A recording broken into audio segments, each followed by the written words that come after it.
I was a graduate of Skyline School in Denver. In 2004 and 2006, I was in Arts Advisory.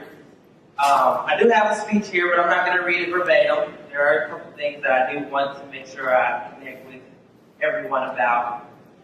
My journey began at Big Picture after being fed up with the delivery of public education in Denver Public Schools. I attended Manual High School, which was one of the lowest performing high schools in the state of Colorado. Traditionally, in the 70s and 80s, 90s, Manual High School was a school that was created off of championships. It won a lot of state finals. It was before they stopped the busing. It was one of the best high schools in Colorado. So I went to Manual for my first 2 years in high school. In the beginning of Manual, I was at Manual in 2002.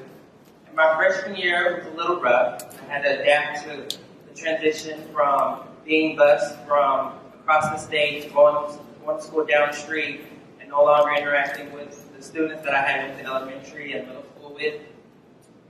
My classmates were pretty much 50-50. 50% black, 50% Latino.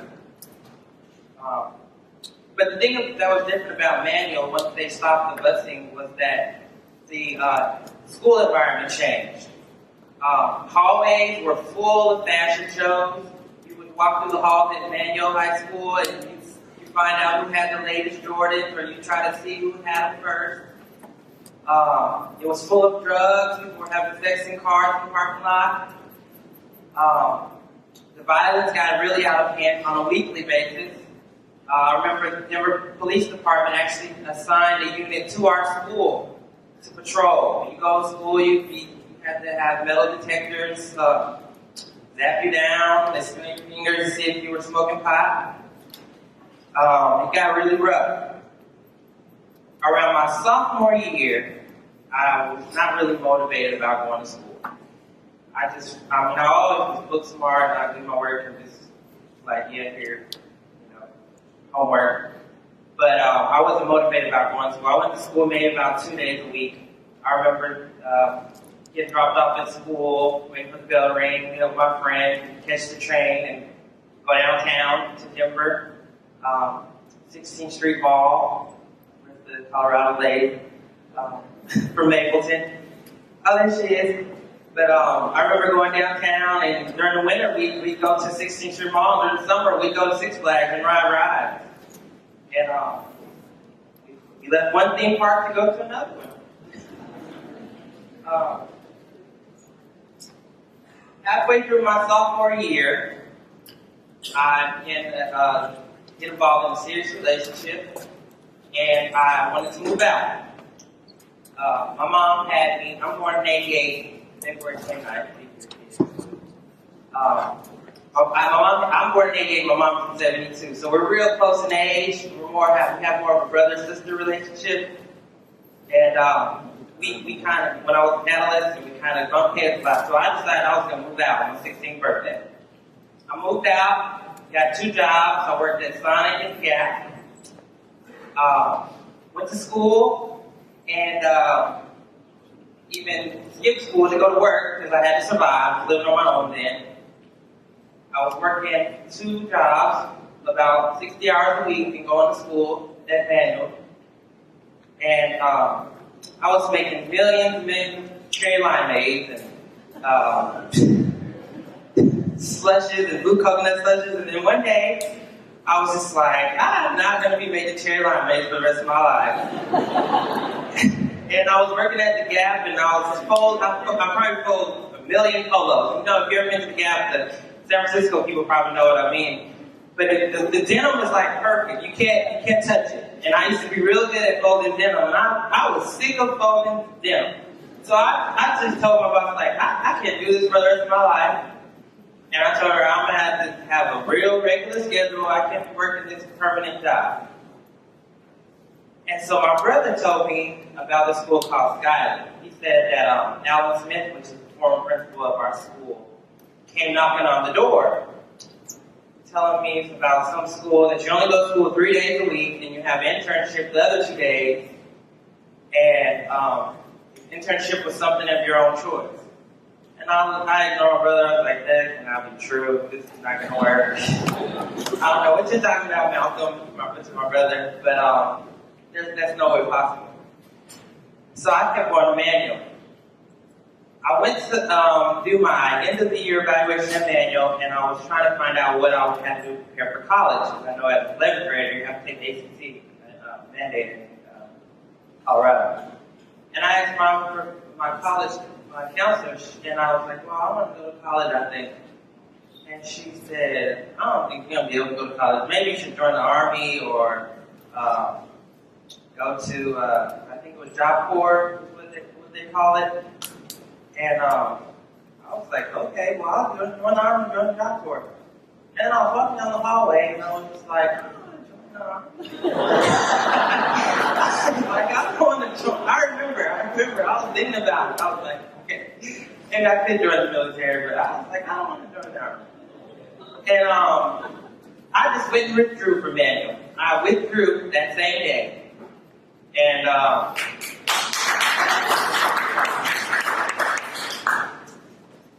when I withdrew from Manual,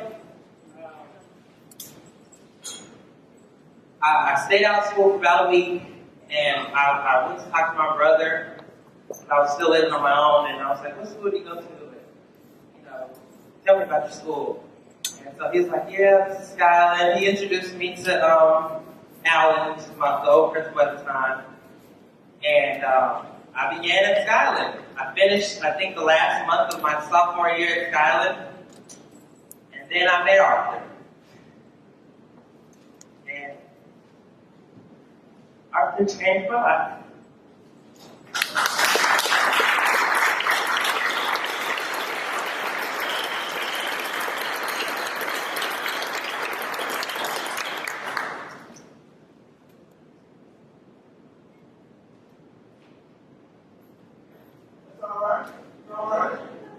The best thing Arthur ever told me was that I could dictate my own education. He told me that I would be able to develop my own learning plan, and that I would be able to not still have to do competencies of standardized testing, ACT and SAT to prepare for school. But he told me that I could choose how I wanted to learn, and I was like, are you serious? I can come up with some things. And Arthur, I remember the three main foundations that I really enjoyed about Skyland. That was the empirical reasoning, social reasoning, and quantitative reasoning. It began with quantitative reasoning. And I liked math, but I was one of those students where if you tell me about calculus or geometry, I'd figure out the equation and just do it, and then I'm like, I don't need to know this. I'm not going to be working at Sonic Teams to know how to do calculations. I'm not going to be learning how to do calculations in the real world. And so our math, quantitative reasoning is different from math. You got to understand math and the difference between quantitative reasoning. And so he helped doing this by one example. I really remember that stuck with me because I deal with it now with my credit card. But he told us to go get a loan. Pretend, not really. But we had to go get a loan. We had to calculate credit card interest, develop a budget, and create a flow sheet of where if you missed a payment, it showed how much loan money you had to repay back. And so I think my $20,000 loan, I ended up paying back like $35,000 if I missed the payment. Interest doubled. And it was interesting to me because it wasn't just math. It was like, okay, I can use this in the real world. I use it today, and you learn how to budget. You learn how to use calculations and formulas through Excel, not only just to develop basic math skills, but for financial responsibility. Then it was empirical reasoning, which I was like, empirical reasoning, I don't know anything about empirical. But I was scared of the hard sciences in the beginning. I remember having an internship at LTI at the University of Colorado Lung Cancer Research Lab, and a had a couple of friends that were there, and they were doing studies to prevent the growth of malignant cells, kind of like before drugs go out on the market, radiation drugs. And I quit the internship because I was intimidated. Now that I look back on it, I can kind of see why I quit the internship. Because I didn't understand truly human anatomy, physics, chemistry, and the hard sciences. So with empirical reasoning, it was something that I still struggled with. I had to figure out how could I understand human anatomy, because I knew I wanted to be a doctor, but I didn't want to deal with science. Just kind of like, okay,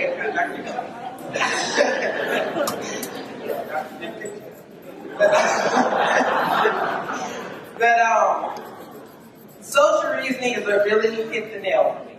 Social reasoning is when I really got motivation. I began working with an organization called the Chinook Fund. The Chinook Fund had a institute called the Social Justice Institute. I was already going to school Monday through Friday, and then I had to go to school Monday through Saturday because it was only offered on Saturday. So I went from not going to school for 2 days a week to going to school 6 days a week. But I enjoyed it. I wanted to go. At the Chinook Fund, I learned a lot about social reasoning and a lot more social science things, as far as sociology, psychology, political science, economics, topics that interest me and made me want to learn about history. And I used the social sciences to understand empirical reasoning. Through social reasoning, for example, sociology. I love the study of sociology. In order to study groups, understand why history is the way it is. And then psychology, meaning that micro-sociology, you study the individual. After studying psychology, I understand different developmental stages, like dealing with Erickson. And it came to help me understand why some adolescents may get trapped because they don't understand these developmental stages. When I was studying the developmental stages, I think I was finally able to sit down and say, okay, here's me as an adolescent, here's me as a young adult, here's me as an adult. And to the rookies, I think it's real important that you connect with all advisors, that you connect with your students and let them know that they're going to have these stages. Coming from Denver, Colorado, northeast Denver, we didn't know anything about Erickson. We may know Erickson at the corner store, some Erickson guy. But you never really know that there are stages you go through as you grow up. You don't realize that you have to make a transition from being a teenager to being a young adult. No one ever told you. I mean, you see your parents grow up, but you don't realize that there are stages that you have to accomplish, milestones that you have to make and use as markers for your life. So then I took political science, which was like, I don't want to involve anything political. But it became my minor in college. I used political science to understand how groups were organized, basically. The organization of society. So going back to empirical reasoning, hope y'all follow. I'm still struggling with human anatomy. In order to understand, recently I graduated from nursing school and I worked in cardiovascular intensive care during one of my clinicals.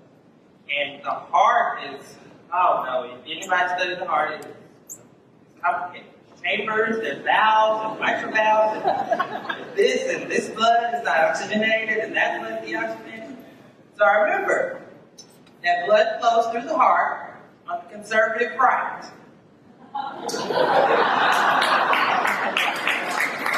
It begins in the conservative right, which is deoxygenated. It flows through the lungs, which is passed by Congress, the lungs, into the left ventricles, to be oxygenated and progressively delivered to the rest of the body.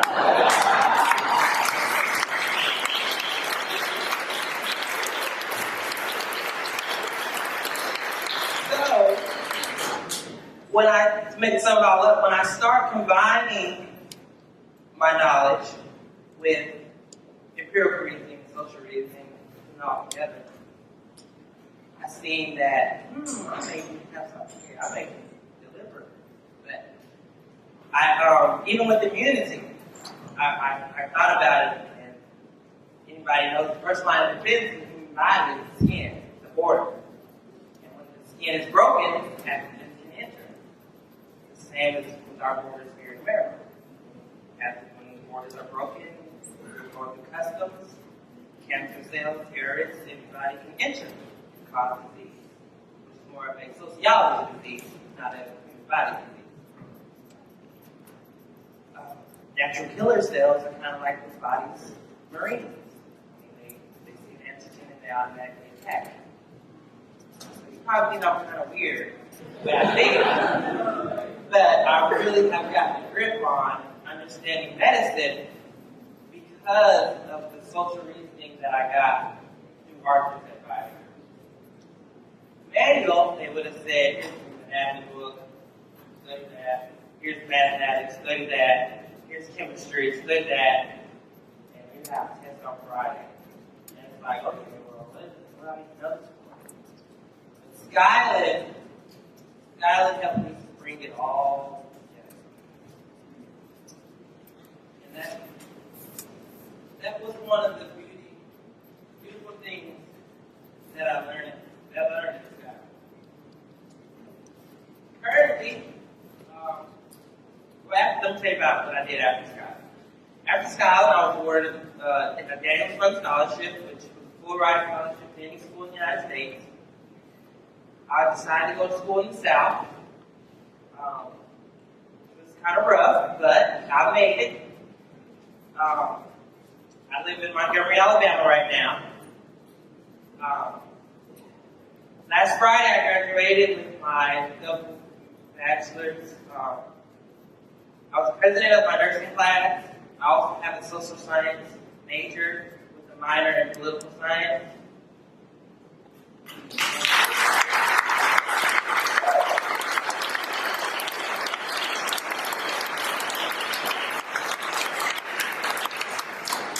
In the next 5 years, I see myself as a nurse practitioner.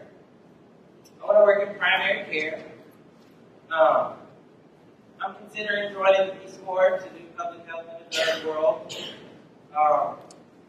They have a lot of opportunities that can help you once you come back and help you with student loans. And they'll help you start organizations if you want, like my own nonprofit healthcare organization. I want to start up a healthcare organization that's built on 3 pillars, which is support, education, and most importantly, treatment. I really want to specialize with patients with human immunodeficiency syndrome. I believe that patients that have HIV are still have stigma or treated a certain way in healthcare. Especially it being the #1 killer of Black women, I think there's a lot of sociology and political science behind the whole HIV disease. It's one disease that really has a lot of social factors behind it that kind of makes you wonder, why are these people being treated for these different things, healthcare policies. Currently, I work at the Medical Oncology Unit in Baptist Medical Center in Montgomery, Alabama. Recently, I was awarded by the city of Montgomery the Baptist Healthcare Physicians during National Nurses Week in the non-licensed category for my work in wanting to deliver passionate care. I'm a patient. I'm not a patient.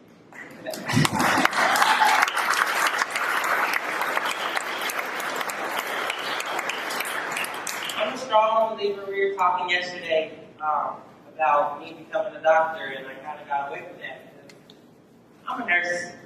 I'm a nurse because I see the patient first, and then I try to find the reason for the disease.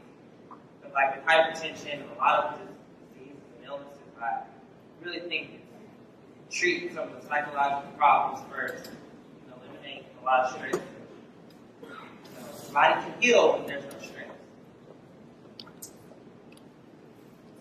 To the new advisors, please don't give up on your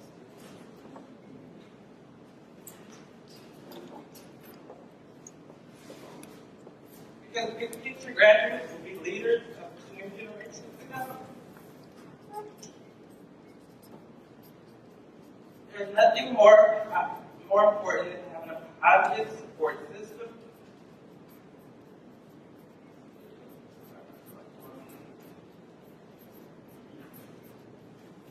Daily motivation really does go a long way because it helps students understand their true passion.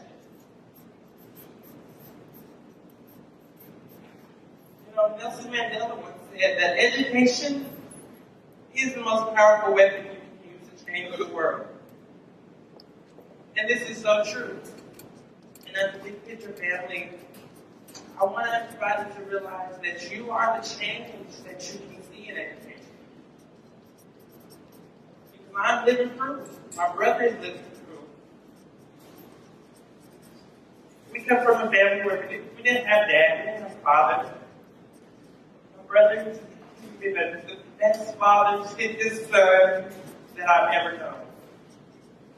He works a full-time job. He decided he didn't want to go to college, which is fine.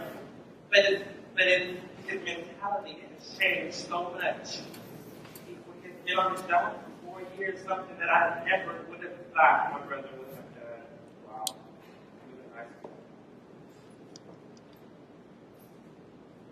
As an Big Picture alumni, I want to stay motivated to help other graduates. Feel free to use me and spread the energy of the big picture model because dreams do come true. I'm living proof, and this is the big picture.